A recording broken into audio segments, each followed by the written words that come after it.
Evangelho de Lucas, capítulo 12, versículos 13 até o 21.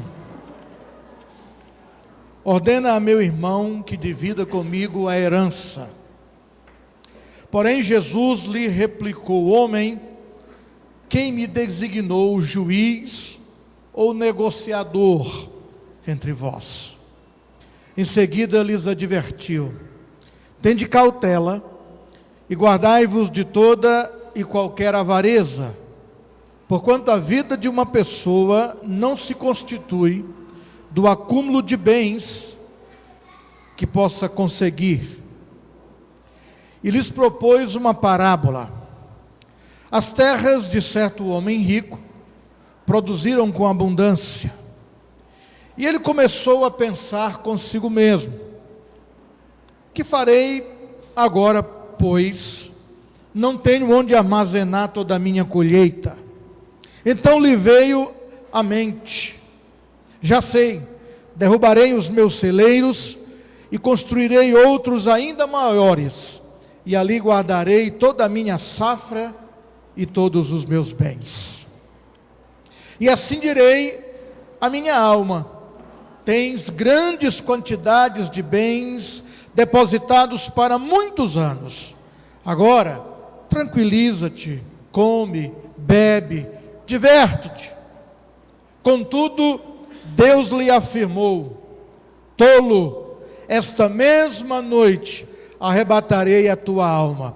E todos os teus bens, e todos os bens que tens entesourado, para quem ficarão?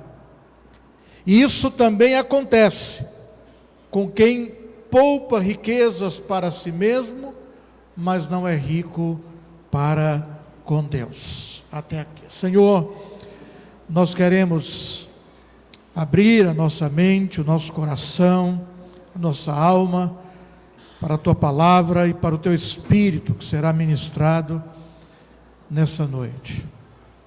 Fala conosco, Senhor.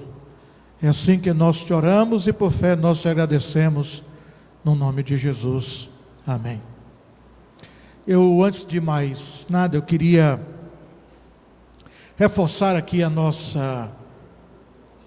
o nosso próximo final de semana, dia 8, 9 e 10, quando nós estaremos realizando aqui o nosso seminário para liderança com o pastor Roberto Queiroz, um grande amigo nosso aqui da igreja. Nosso material já está quase pronto. E eu tenho uma esperança muito grande de que nós possamos não apenas participar, mas também compreender que serão aqui apresentados princípios. Espero que a gente possa colocá-los em prática, não só na nossa vida ministerial, mas na nossa vida pessoal também.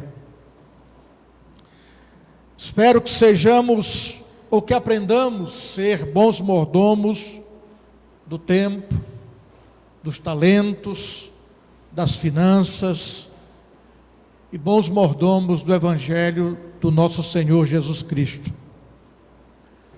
Uma boa mordomia, um bom mordomo, é aquele que reconhece que tudo que ele tem na vida pertence a Deus. Uma boa mordomia é aprender, é saber usar os recursos que Deus nos dá para que possamos cumprir os seus propósitos, os propósitos dele.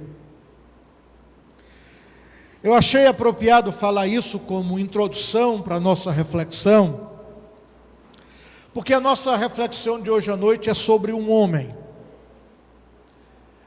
a quem Deus chamou de tolo. Jesus chamou um homem de tolo, está nas Escrituras, nós vimos aqui.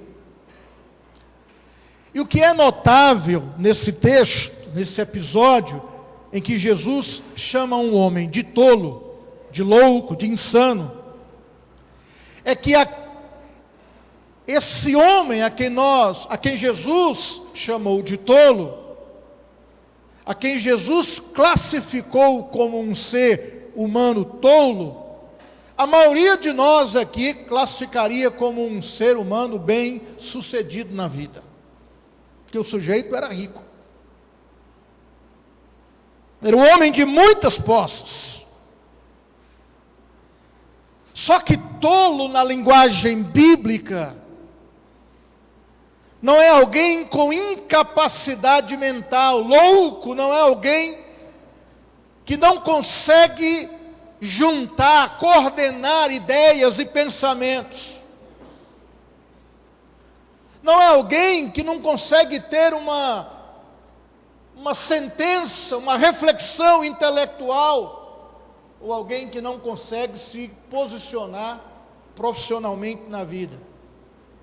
Louco na Bíblia, tolo na Bíblia, é alguém que não consegue ter discernimento espiritual.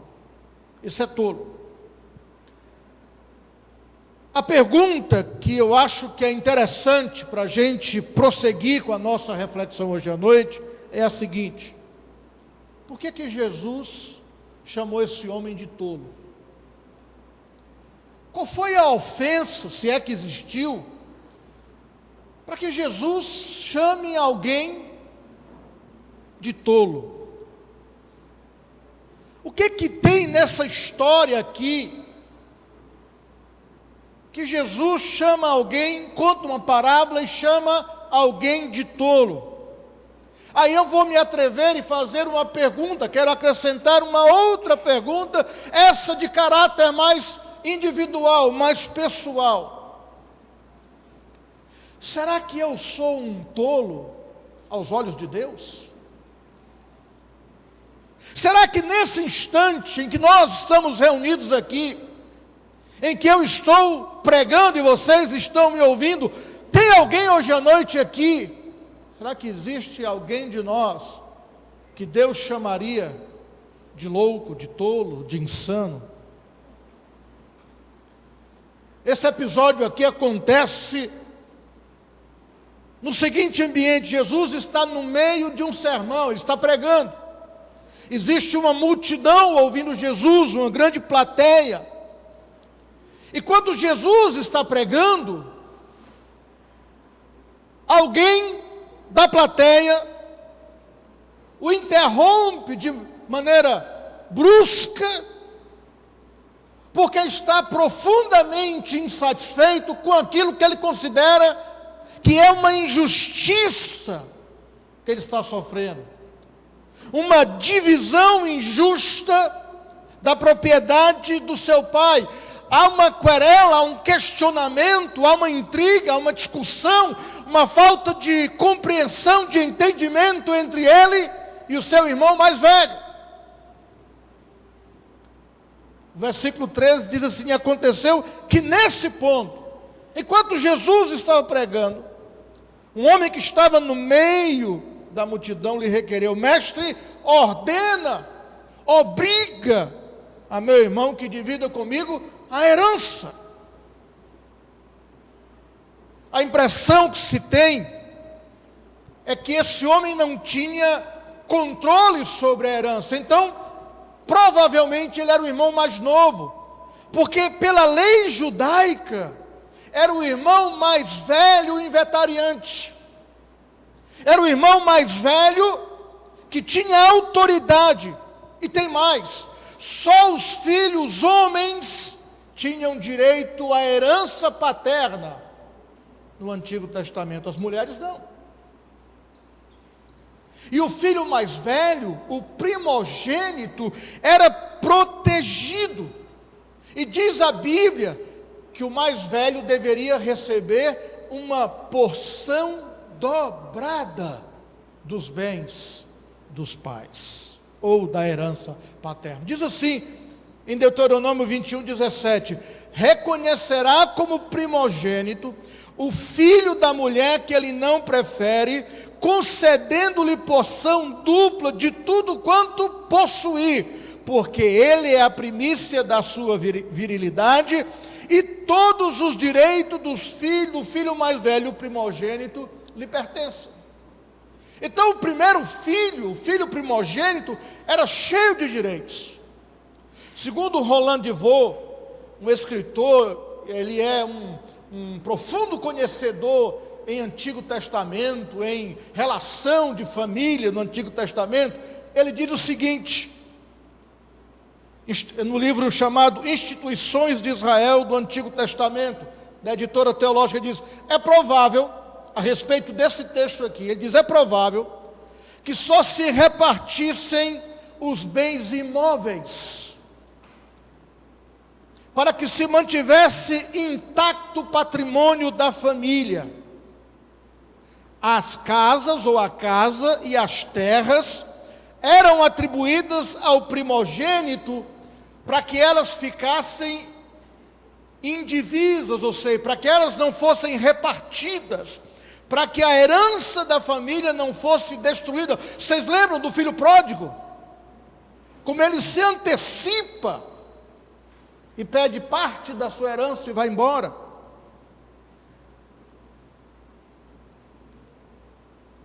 De fato, o que esse homem está pedindo a Jesus, já que ele era judeu, e ele conhecia a lei era muito explícita, muito clara, o que ele está pedindo aqui não é uma divisão equitativa, ou seja, uma divisão igual dos bens. Quando ele diz para Jesus, que Jesus obrigue, que Jesus faça com que o seu irmão divida com ele a herança, ele está, na verdade, tentando tirar poder ou vantagem do poder moral de Jesus e se beneficiar com vantagem pecuniária, fazendo assim com que o seu irmão, que não tinha obrigação nenhuma de lhe dar qualquer bem, dividisse a herança com ele. Só que Jesus não responde como esse homem esperava, porque ele achava que era uma injustiça. E como Jesus já tinha dito muitas vezes que ele era a lei, que ele tinha vindo para cumprir a lei, e ele provavelmente deve ter visto Jesus comendo, os discípulos de Jesus comendo os pães, comendo espiga de milho no sábado, trabalhando no sábado, ele disse, olha, esse homem aqui está quebrando todas as leis, essa situação é tão injusta, que eu acho que ele vai quebrar a lei para mim também. Mas Jesus não responde como ele esperava, porque Jesus se recusa a ser desviado da sua verdadeira missão. Qual a verdadeira missão de Jesus? Buscar e salvar o perdido. Versículo 14 diz assim, porém Jesus lhe replicou, deixa aberta a sua Bíblia, não feche não, para a gente acompanhar. Homem, quem me designou juiz ou negociador entre vós? O que esse homem quer, segundo a sua percepção, é um julgamento legal. E Jesus sabe tanto que esse julgamento legal não é possível, que Jesus, ao invés de fazer um julgamento legal, ele faz um julgamento moral. Jesus sabia que essa briga familiar, por dinheiro, por terras, era apenas um sintoma de um problema muito maior, a ganância. A ganância era o problema dos dois, tanto do filho mais velho quanto do filho mais novo. Por isso que Jesus usa vós, e não apenas você. Ele disse, olha, nenhum acordo vai ser satisfatório, porque a ganância de vocês está impedindo que vocês cheguem a um bom termo, a um bom negócio. Jesus deixa claro para a multidão e para nós que estamos aqui hoje à noite, que a coisa mais importante na vida não é resolver problemas. Nesse caso aqui, o problema de uma herança. A coisa mais importante da vida é ter um coração transformado. Nós que estamos aqui hoje à noite, Quantas vezes nós gostamos de ouvir, mensagens que falem que Jesus vai resolver uma situação, que Jesus vai dar um jeito, que Jesus vai colocar o dedo na ferida, que Jesus vai curar. Quantas vezes a gente pede para Jesus mudar a situação e não pedimos para Jesus mudar o nosso coração naquela situação? Quantas vezes? Quantas vezes a gente quer vingança? Quantas vezes a gente quer que Deus mande fogo do céu, que Deus mande os anjos destruir, que Ele ponha por terra os nossos inimigos, que Ele vença as nossas batalhas, que Ele dê um jeito na situação. E a situação verdadeira é a transformação do nosso coração, e a gente não ora para isso. Eu diria, me permitam a ousadia, que a maioria das nossas orações, as orações dos crentes, é no sentido de mudar as situações, e não de mudar o nosso próprio coração. Então, que lá no versículo de número 15, Jesus nos deixa uma grande lição. Ele diz assim: em seguida, lhes advertiu: tenham cautela, guardem-se de toda e qualquer avareza, porquanto a vida de uma pessoa não se constitui do acúmulo de bens que possa obter ou conseguir. Ele nos ensina para evitar de conseguir enxergar com clareza, para não sermos dominados pela avareza, isto é, o desejo, a avidez por ter mais e nunca estar satisfeito com o que tem. O que Jesus está dizendo a esse homem é que a vida de uma pessoa não consiste na abundância do bem, mas a avareza do nosso coração tenta nos convencer do contrário. É aí que Jesus resolve contar uma parábola, a parábola do rico insensato, ou do rico tolo, ou do rico louco, ou do rico insano. E nessa parábola eu queria trazer hoje à noite para nós aqui 5 razões para que Deus nos veja como tolos.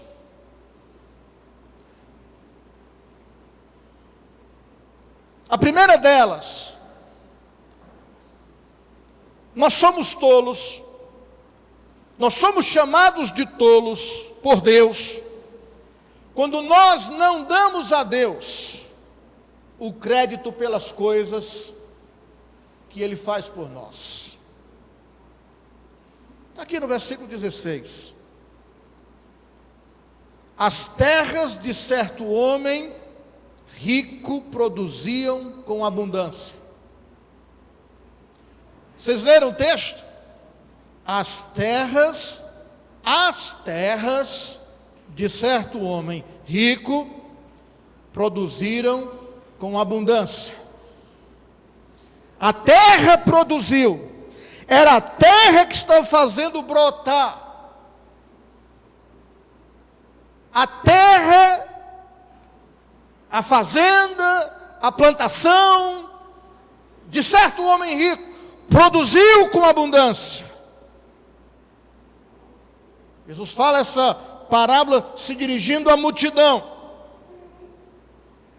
E eu acho importante dizer aqui que Jesus em nenhum momento condena esse homem por ser rico. Não existe nenhuma acusação de Jesus nessa parábola a qualquer pessoa por causa da sua riqueza. Até porque fica subentendido que a riqueza desse homem foi adquirida de forma honesta, correta. Mas é interessante notar que Jesus não diz assim: Um homem trabalhou muito nas suas terras, um homem trabalhou duro nas suas terras, de modo que o seu trabalho fez a terra produzir.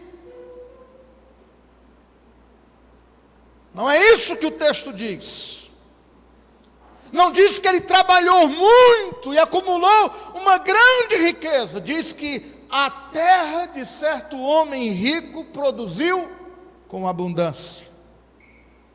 Isso é importante, porque não é que o sujeito não trabalhou, não é que ele não deu duro, é que, mesmo que ele tenha trabalhado muito, mesmo ele tendo dado duro, ele está sujeito às intempéries da vida. Nós estamos vivendo aqui uma época de contrastes. Nós vivemos aqui no Nordeste uma época de extremos. Se por um lado tem seca que acaba com tudo, por outro lado está havendo chuva que está acabando com tudo de novo. Nós estamos sujeitos a essas intempéries da vida. Recentemente passou aqui pelo Brasil uma praga de gafanhoto que varreu o mundo. Quem trabalha com agricultura, ou quem já trabalhou com agricultura, sabe que só o esforço pessoal não é suficiente. Você não pode produzir chuva. Você está entregue aos caprichos da natureza. Pode fazer seca num estado e chover de maneira extrema no outro. Enquanto no estado não se tem comida porque não choveu, no outro não se tem porque choveu demais.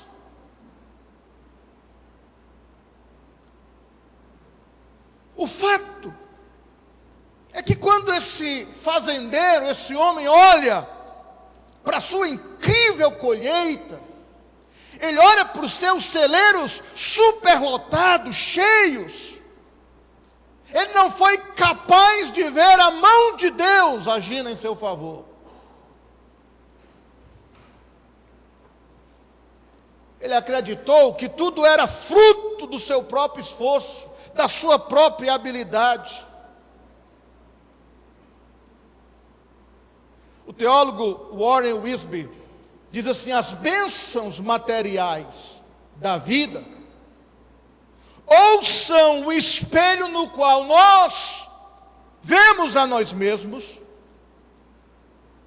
ou elas são uma janela através da qual nós vemos Deus. Como é que eu olho para minhas bênçãos materiais? Como um espelho a meu respeito, que reflete a minha imagem, com toda a minha grandeza, com toda a minha glória, com toda a minha capacidade, o meu poder de realização? Ou eu vejo as bênçãos materiais, ou vejo através das bênçãos materiais a glória e a majestade de Deus? Como é que você olha as bênçãos que você tem recebido?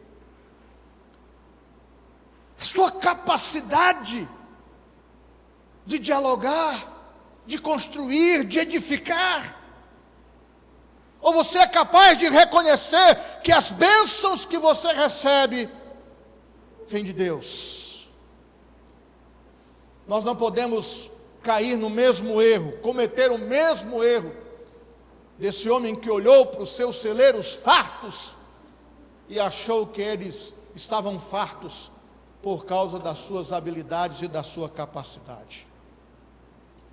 Portanto, dê a Deus os créditos pelas coisas que Ele tem feito na sua vida. Segundo, nós somos tolos quando nós fazemos planos e deixamos Deus de fora desses planos.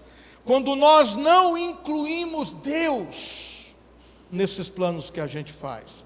Olha o que diz o versículo 17 e 18. E ele olhou, né? Começou a pensar consigo mesmo.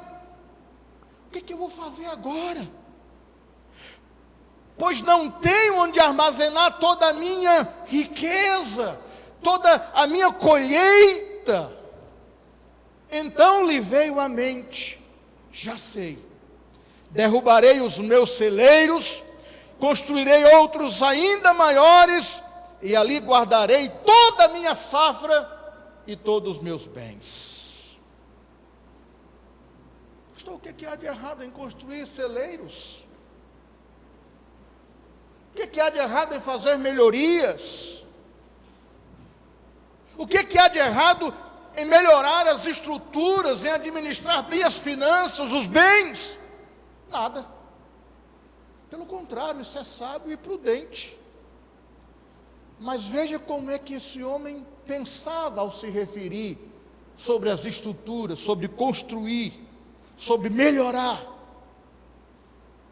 Ele diz assim, vou ler de novo o texto. Que farei agora, pois não tenho onde armazenar toda a minha colheita. Sublinha a palavra minha aí. Então lhe veio à mente, já sei, derrubarei os meus, sublinha de novo meus, celeiros, e construirei outros ainda maiores, e ali guardarei toda a minha, sublinha de novo, safra, e todos os meus bens. Deu para perceber? Em nenhum momento ele vê cooperação. Em nenhum momento ele pensa em cooperação, que alguém o ajudou, que alguém estava do seu lado para que ele alcançasse tudo aquilo que ele agora tinha diante dele. Sabe por quê? Porque esse homem cometeu o erro que a maioria de nós comete: confundir propriedade com gestão, propriedade com administração. Ele esqueceu, e nós nos esquecemos também, que nós não somos proprietários de nada, nós somos apenas gestores, mordomos, porque tudo que nós temos pertence a Deus. Até esta vida que você diz assim, a minha vida não é sua, porque Deus a toma na hora que quer. Nós somos apenas gerentes, mordomos, gestores, administradores da nossa vida. Desculpem aqui a redundância nossa. Deus nos emprestou, Deus nos deu por um tempo. Portanto, não faça planos, não crie projetos, deixando Deus de lado, deixando Deus fora dos projetos e da sua vida. Terceiro lugar, nós somos tolos quando nós vivemos apenas para o momento atual, para o aqui e agora, para o presente. Ele não tem que pensar no futuro, porque ele acredita que pode controlar o seu próprio destino, a sua própria existência. Esse homem pensava que o futuro era uma extensão do seu presente, que estaria sob seu controle. E nada pode estar mais errado do que isso. Tiago diz assim no capítulo 4, versículos 13 a 16. Agora, prestai atenção, vós que aclamais, hoje ou amanhã iremos a tal cidade, lá nos estabeleceremos por um ano, negociaremos e obteremos grande lucro. Contudo, vós não tendes o poder de saber o que acontecerá no dia de amanhã, que é a vossa vida. Sois simplesmente como a neblina que aparece por algum tempo e logo se dissipa. Em vez disso, devíeis afirmar: se o Senhor quiser, viveremos e faremos isto ou aquilo. Entretanto, estáis agora vós orgulhando das vossas capacidades, e toda vanglória como essa é maligna. A Bíblia nos encoraja, sim, a olhar para o futuro com grande expectativa. Mas a gente precisa fazer os nossos planos, os nossos projetos, quer sejam nos negócios, nas relações interpessoais, na vida pessoal, sempre a partir da seguinte perspectiva: a última palavra é de Deus. Quem está no comando é Deus. Então, todo aquele que vive somente para o presente é um tolo. É um tolo. Em quarto lugar, penúltimo lugar, nós somos tolos quando armazenamos tesouro em lugar errado. Olha o que diz o versículo de número 20. Diz assim: contudo Deus lhe afirmou: tolo, esta mesma noite arrebatarei a tua alma, e todos os bens que tens entesourado, para quem ficarão?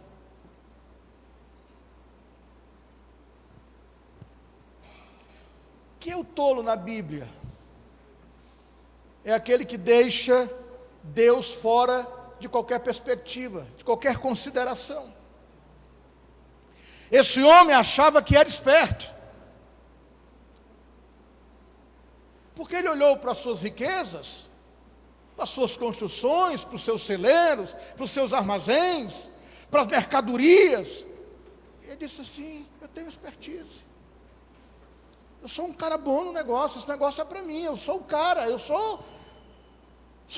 esse cara sou eu. Aí Deus olha para ele e fala assim: tolo.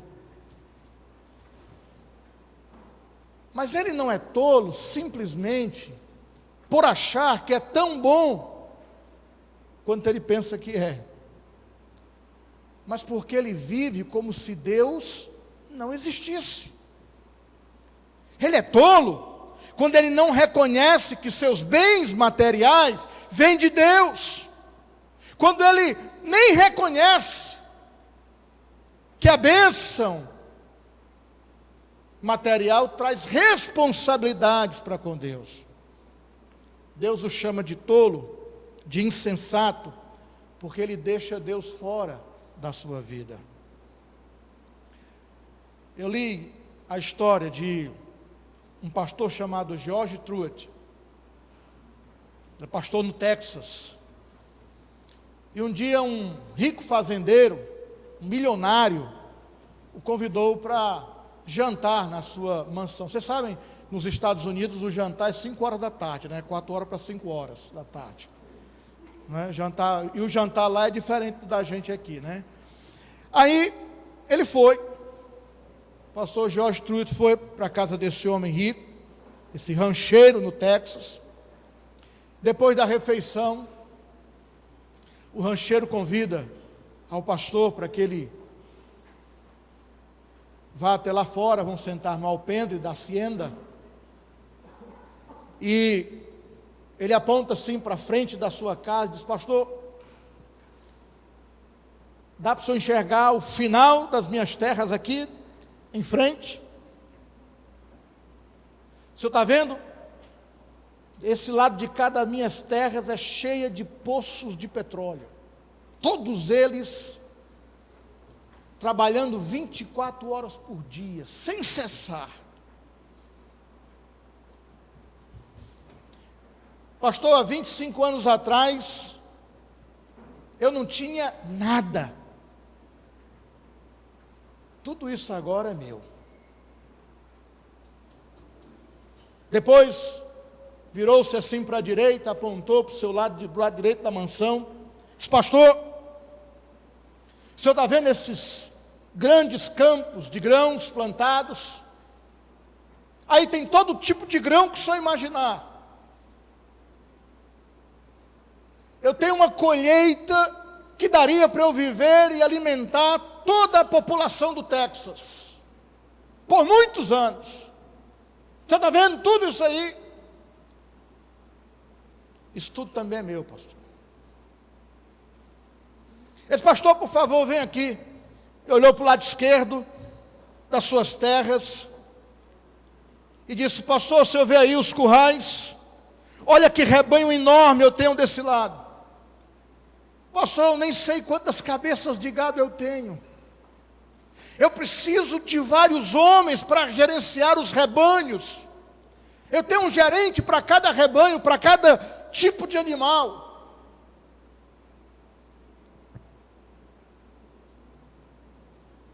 Olha que paisagem bonita, que pasto verdejante. Aqui eu tenho água para matar a sede desses animais.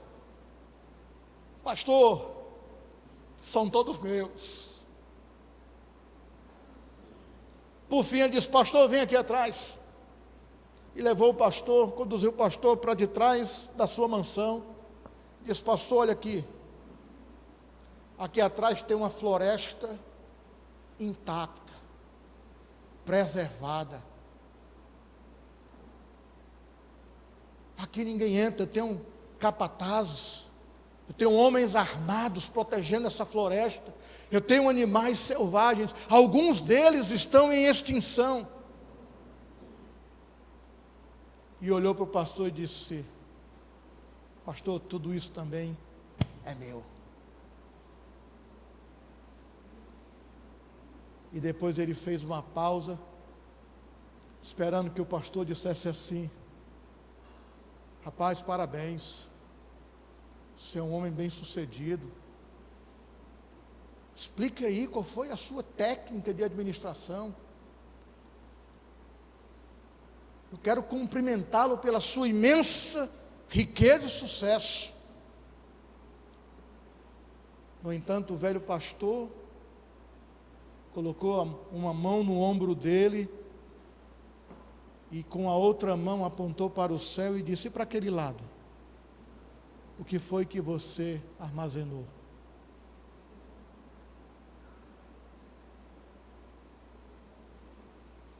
Porque você construiu para cá, para lá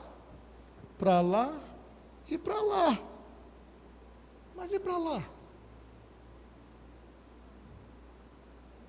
Que tesouro você está juntando lá? Que tesouro você está armazenando lá? Porque para cá é onde você vai. E todos esses tesouros de cá, você não vai carregar.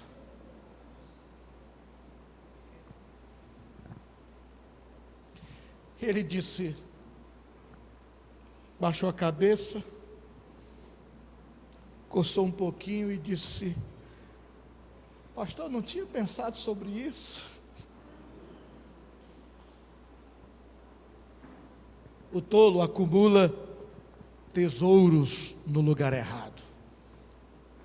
E em quinto e último lugar, nós somos considerados tolos quando nós rejeitamos os planos de Deus para as nossas vidas. Olha o que diz o versículo 21 para encerrar.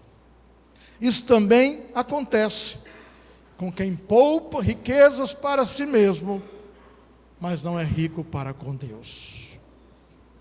Irmãos, existe uma coisa que todo rico tem em comum. Só uma coisa. Eu acho que essa é a grande frustração do rico. Quando eu falo rico, eu não estou falando quem tem dinheiro, não. Estou falando de rico.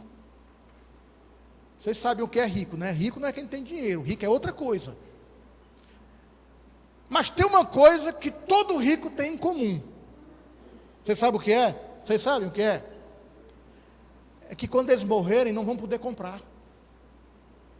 A maior frustração do rico é não poder comprar. Porque o rico compra tudo o que quer. Mas depois da morte, ele não pode comprar. Quando Jesus diz assim, isso também acontece com quem poupa riquezas para si mesmo, mas não é rico para com Deus. O que é que isso significa? Significa que nós não devemos deixar as riquezas que acumulamos durante a vida nos impedir, ou nos impedirem de ser bênçãos na mão de Deus, para abençoar a sua igreja. E aqui eu não estou falando em particular do Carlito Pamplona, mas também todo, de um modo geral, porque ela faz parte da igreja de Jesus. E abençoar as pessoas de um modo geral. Deixa eu dar 3 exemplos na Bíblia, que foram pessoas que usaram seus bens, as suas riquezas, suas bênçãos, para abençoar a igreja, o ministério de Jesus e abençoar os outros. Vocês lembram do centurião? Foram lá pedir para Jesus, e lá na casa do centurião, ele tinha mandado pedir, porque o servo do centurião estava doente, estava para morrer. O escravo estava para morrer. E você sabe qual foi a justificativa que as pessoas deram para que Jesus fosse lá? É que aquele centurião, que era romano, inimigo do povo de Israel, que escravizava Israel, aquele centurião havia contribuído com o seu dinheiro para a construção de uma sinagoga, para que o povo de Deus pudesse adorar a Deus. Isso aqui é usar as bênçãos que recebemos de Deus para abençoar a obra de Deus, abençoar as pessoas. Quer ver um exemplo muito conhecido? Marta, Maria e Lázaro. Quantas vezes na Bíblia, quantas vezes você não ouviu que elas cediam, elas davam a casa, recebiam Jesus em sua casa para ele descansar. Dava alimento, banho, ungia, perfumava Jesus. Um lugar para ele descansar a cabeça. Quem aqui não conhece a história do bom samaritano? A história do bom samaritano é uma história de solidariedade. Alguém que se solidariza com o sofrimento alheio. Alguém que é generoso com alguém em necessidade.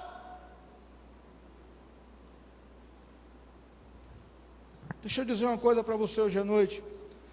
A generosidade nos dá uma riqueza incomparável, não só para esta vida, mas também para a eternidade.